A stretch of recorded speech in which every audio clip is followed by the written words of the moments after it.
ఛత్తీస్గఢ్ తెలంగాణ బోర్డర్లో చేపట్టిన కగర్ ఆపరేషన్ పేరుతో భారత పౌరుల్ని చంపుతున్నామనే విషయాన్ని కేంద్ర ప్రభుత్వం గ్రహించాలని, తక్షణమే నక్సల్స్ తో చర్చలు జరపాలని సిపిఐ రాష్ట్ర కార్యదర్శి వర్గ సభ్యులు జంగాల అజయ్ కుమార్ సూచించారు.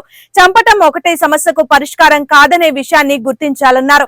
గుంటూరు మల్లెలింగం భవన్ లో మంగళవారం ఏర్పాటు చేసిన విలేకరుల సమావేశంలో ఆయన మాట్లాడారు.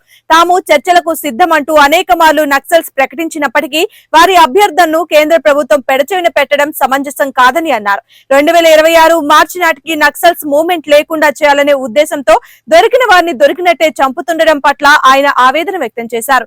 నరేంద్ర మోదీ ప్రైవేటీకరణ, కార్పొరేటీకరణ విధానాలకు వ్యతిరేకంగా మే 20వ తేదీన చేపట్టిన దేశవ్యాప్త సార్వత్రిక సమ్మెలో కార్మిక వర్గం యావత్తు పాల్గొని జయప్రదం చేయాలని పిలుపునిచ్చారు. ఈ కార్యక్రమంలో ఏఐటీయూసీ జిల్లా ప్రధాన కార్యదర్శి మేడా హనుమంతరావు మాట్లాడుతూ కనీస వేతనాల కోసం మే 5వ తేదీన గుంటూరు కలెక్టరేట్ వద్ద జరిగే ధర్నా కార్యక్రమంలో కార్మికులు పెద్ద సంఖ్యలో పాల్గొనాలని పిలుపునిచ్చారు. ఈ సమావేశంలో సిపిఐ నగర నాయకులు మంగా శ్రీనివాసరావు, కూరాకుల రామ్ ప్రసాద్ తదితరులు పాల్గొన్నారు.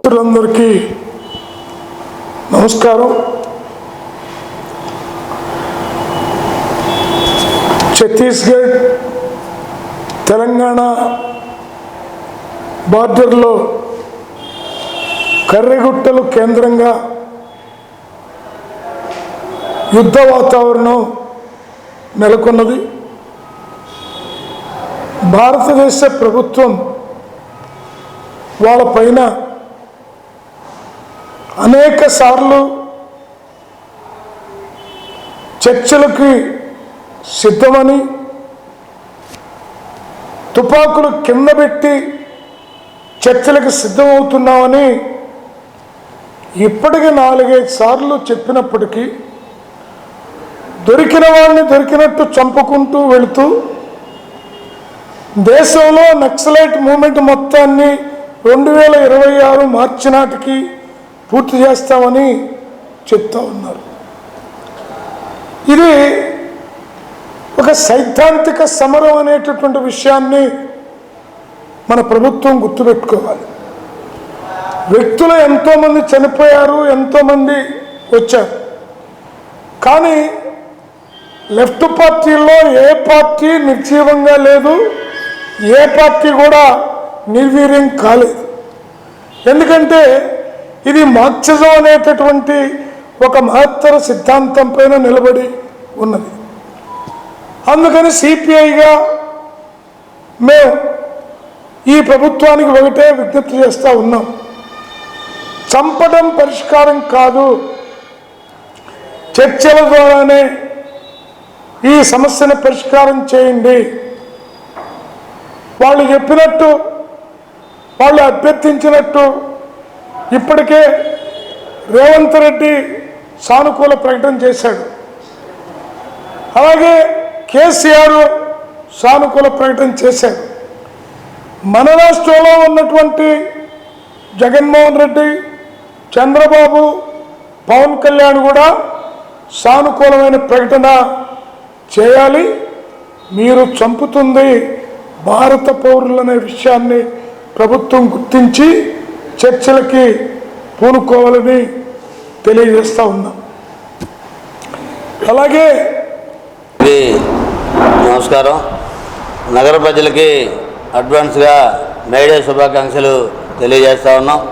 ఏదైతే 139వ మేడేని రేపు 1వ తారీఖున జరుపుకోబోతా ఉన్నాం.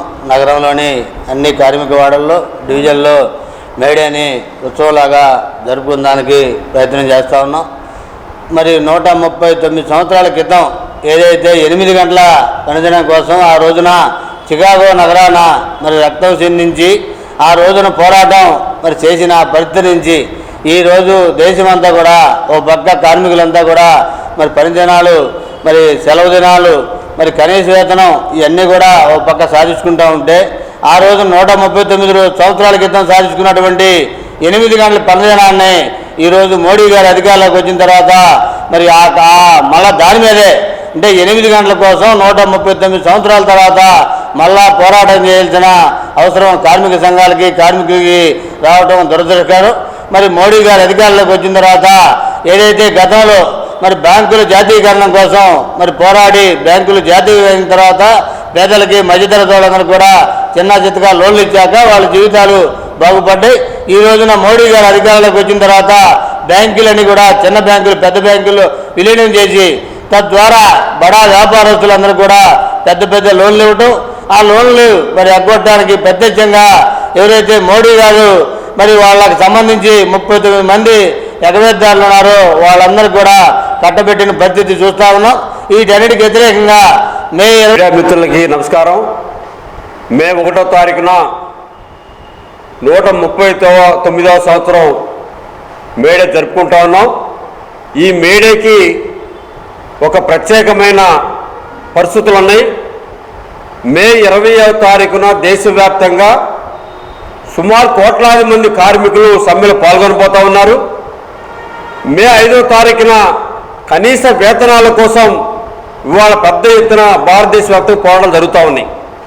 అదే పూర్వ రంగంలో మే 1వ తారీఖున ప్రపంచవ్యాప్తంగా 139 సంవత్సరాల క్రితం అమెరికా, ఇంగ్లాండ్, ఐరోపా దేశాల మొత్తంలో సుదీర్ఘకాలం పోరాటాలు చేసి 1886 సంవత్సరం మే 1వ తారీఖున చికాగో నగరంలో పెద్ద ఎత్తున హేమ్ మార్కెట్లో పెద్ద ఎత్తున ఆ రోజు మీటింగ్ కార్మికులు పెట్టుకుంటే పెట్టుబడిదారు వర్గం మొత్తం కార్మిక వర్గం మీద మీటింగ్ మీద తుపాకులు కాల్పులు జరిపి కొంతమంది అమరజీవులైన తర్వాత ఆ రోజు స్ఫూర్తితోటి ప్రపంచ కార్మికులారా ఏకకాల నినాదంతో ఆ రోజు నుంచి మేడే దినోత్సవ కార్మికుల పండగగా ఆ రోజు చేసుకుంటున్నారు. ఆ రోజు 8 గంటల పనిదినం కావాలని చెప్పేసి డిమాండ్ చేసి రాను